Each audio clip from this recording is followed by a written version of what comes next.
Nós vemos também na palavra de Deus que o louvor aparece no templo 24 sobre 24 horas. E nós sabemos que o templo representa a materialização do Verbo de Deus. O templo como corpo de Cristo, materialização da Shekinah que habitou num corpo material, físico.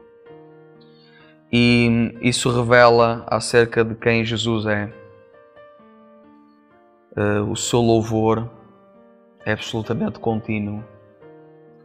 O facto dele conceder continuamente glória a Deus, continuamente glória a Deus, pela simples evidência de ser, de existir, de estar entre nós. Cada caminhar, cada pensamento, cada gesto, cada palavra, cada afeto, tudo, um louvor contínuo a Deus. E eu creio que quando a palavra de Deus fala acerca de adorar Deus em espírito e em verdade, quando se refere ao espírito, refere-se à nossa natureza espiritual, que é a natureza de Cristo. E de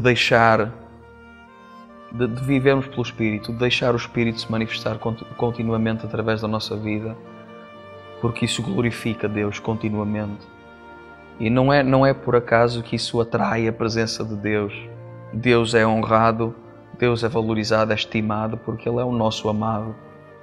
Ele é o nosso amado. E quando nós dizemos como a esposa diz ao seu amado: eu sou do meu amado e o meu amado é meu. E existe esta pertença mútua, existe esta entrega mútua. Não há como não repararmos um no outro. Não há como não nos valorizarmos, reconhecermos, elogiarmos, acarinharmos com palavras, com o nosso ser, com os nossos gestos, com as nossas atitudes, com a nossa forma de ser e com o nosso cantar. Então o louvor é tudo isso. Nós encontramos na palavra de Deus também que a adoração é especialmente e particularmente importante em momentos onde está a cair maldição, onde está a haver julgamento, está a haver algo de muito mau a vir sobre o povo. A adoração que rompe com a praga. Nós vemos em Números capítulo 16 que houve uma grande praga no meio do arraial hebreu, do povo de Deus, que essa praga foi iniciada por rebeldia. E a palavra de Deus diz também que a rebeldia é semelhante ao pecado da feitiçaria. Também. Toda essa rebelião, toda essa ligação com algo que desagrada a Deus profundamente, que é espiritualmente doente. E isso começou a trazer maldição. O inimigo ganhou um espaço para operar e ele trouxe uma praga que estava a matar as pessoas a cada segundo. E Moisés disse a Arão: toma rapidamente o teu incensário e corre para o meio do povo e coloca-te entre os vivos e os mortos e oferece adoração a Deus, oferece intercessão a Deus. O adorador tem de ser o intercessor. O lugar onde o adorador está é um lugar em que nós estamos a trazer uma cobertura espiritual sobre o povo. Nós estamos a trazer intercessão sobre o povo. Essa cobertura espiritual que é como a nuvem que cobriu o povo, como Moisés que cobriu o povo, como o mar que cobriu o povo nesse batismo, em que nós experimentamos algo maravilhoso e sobrenatural e algo que cessa tudo aquilo que o inimigo está a fazer. Quando nós nos colocamos nesse lugar, nessa brecha, nessa fenda que é um ponto fraco, nessa fenda na muralha, em que nós dizemos ao inimigo: se tu queres entrar, tu vais ter que passar por cima do meu cadáver. Não é?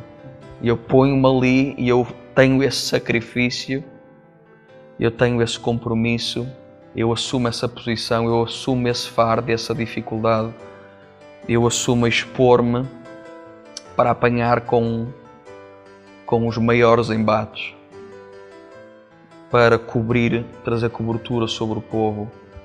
E se ele vem com toda essa força, ele tem que cessar ao chegar a mim, porque eu não vou permitir que ele continue a operar essa maldição. Eu devo confessar que eu estou a ver perspectivas do louvor e da adoração que eu nunca tinha visto. Agora que estás a falar, parece que está-se a abrir um leque mais vasto de como o louvor e a adoração é poderoso na palavra. Outra pergunta que queria te fazer, Josué: qual é a ligação que tu vês entre louvar e adorar a Deus e a santidade? A santidade é absolutamente necessária, porque, como é que eu vou dizer isto? Não faz nenhum sentido nós acharmos que temos uma aliança menor com Deus e um sacrifício menor com Deus e não ter uma aliança de vida. As pessoas acham que podem ter uma aliança financeira com Deus, por exemplo, sem ter uma aliança de vida, e acham que isso faz algum sentido. De maneira nenhuma isso faz algum sentido. Então o nosso amor deve produzir obediência, e o nosso louvor deve ser expressão disso, deve ser expressão do amor. E, se for possível, se ainda tiver tempo, gostava de referir um exemplo na minha vida. Quando eu era pequenino, quando eu era criança, a minha mãe contava-nos à mesa todos os dias, sem exceção, uma história bíblica, sempre ao almoço. Ela poupava-nos no jantar porque achava que já estávamos cansados. Mas ao almoço ela contava-nos todos os dias, sem falhar, uma história bíblica. E chegou um momento onde eu comecei a dizer, os meus irmãos disseram também: outra vez uma história bíblica? Nós já conhecemos as histórias bíblicas todas. Não queremos ouvir mais histórias bíblicas. É claro que não era verdade. Nós não conhecíamos as histórias bíblicas todas, muito menos a palavra de Deus tinha descido ao coração para nós sermos a expressão de Deus e revelação de Deus e luz para quem quer que fosse. Nós não nos tínhamos alimentado da palavra. E há uma imagem muito engraçada que eu tenho disso, que é o hamster, que é um ratinho, não é? Um roedor, não é um rato, é um roedor, não é?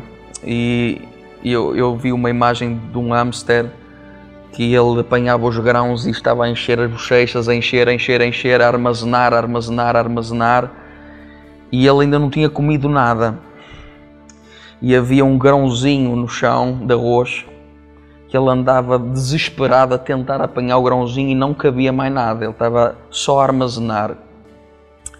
Até que por fim ele apanhou o grãozinho de arroz com os lábios e andava com aquilo de um lado para o outro, e o grãozinho ficava até de fora dos lábios. E por vezes nós somos assim, quando nos estamos a armazenar tanto conhecimento, como essas historinhas bíblicas que eu aprendi, achava que já estava a atingir o objetivo estava atingido, eu já tinha muito conhecimento, mas eu ainda não me tinha alimentado disso, ainda não tinha descido ao coração, ainda não se tinha tornado parte de mim. E houve um momento em que eu me dei conta, diante dos meus colegas que não sabiam nada de Bíblia, que estavam a falar só baboseiras, falavam de Jesus como se percebessem alguma coisa do assunto, não sabiam nada e era dolorosamente evidente. E nisto eu dou-me conta, eu vou dizer o quê? Eu que sei tanto, vou dizer o quê? Porque eles vão olhar para a minha vida e vão... Eu não apresento Jesus como vida.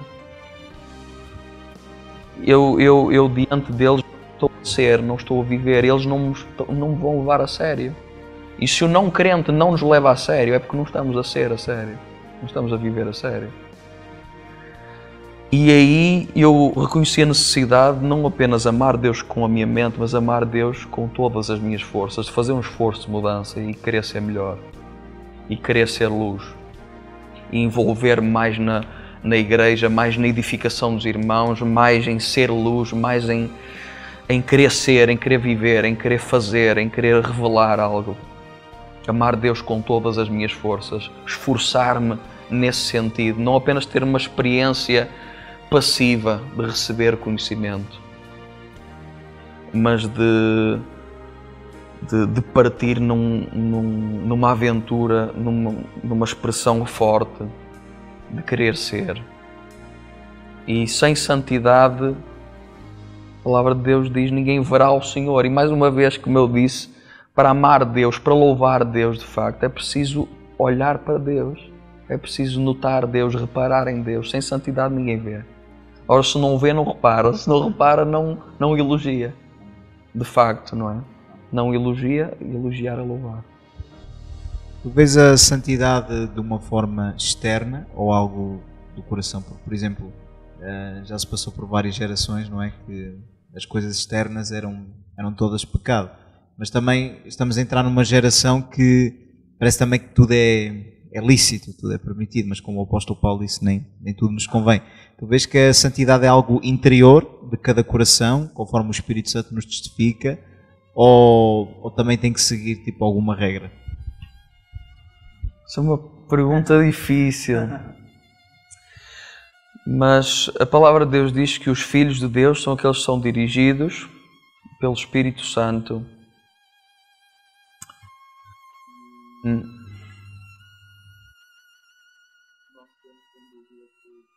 Estar sensíveis ao Espírito Santo, querer estar atentos, mas eu creio que Ele nos confirma no coração, a nossa consciência acusa-nos. E nós fomos criados à imagem e semelhança de Deus, todos nós, e não é em vão que a palavra de Deus também diz que aqueles que não conheceram a palavra de Deus reconhecem os seus caminhos, reconhecem a maldade nos seus caminhos, reconhecem e buscam ser melhores. Muitas vezes nós vemos isso em pessoas que não são crentes. Tentam viver de uma forma moralmente exigente, procurar retidão, procurar essa exigência. E nós vemos também que isso atrai Deus, porque nós vemos como Cornélio, que não pertencia ao povo de Deus, conseguiu atrair Deus pela sua busca de algo bom, de trazer algo bom, de honrar aquelas pessoas, construir a sinagoga e de honrar um poder que ele reconhecia como ser um poder maior. E ele queria algo mais. Ele queria esse poder, ele queria conhecer mais de Deus. Quando nós começamos a conhecer mais de Deus, também as coisas se tornam um pouco mais evidentes para nós. Tornam-se mais claras. Precisamente que tudo seja feito com amor, porque... E lá está a importância do interior, porque ainda que eu tivesse toda a razão do mundo, se a minha razão não contribuir para o amor, para a edificação dos irmãos, para trazer paz, se a minha razão, ou se a minha autoridade, ou seja o que for que é externo, na minha relação com os outros, se isso não revela o reino que Deus traz ao nosso coração, o reino de Deus no nosso coração, que é amor, paz, alegria, bondade, benignidade, então não serve para nada. No século passado, nós vemos a evidência de muito conhecimento aplicado sem um pingo de amor.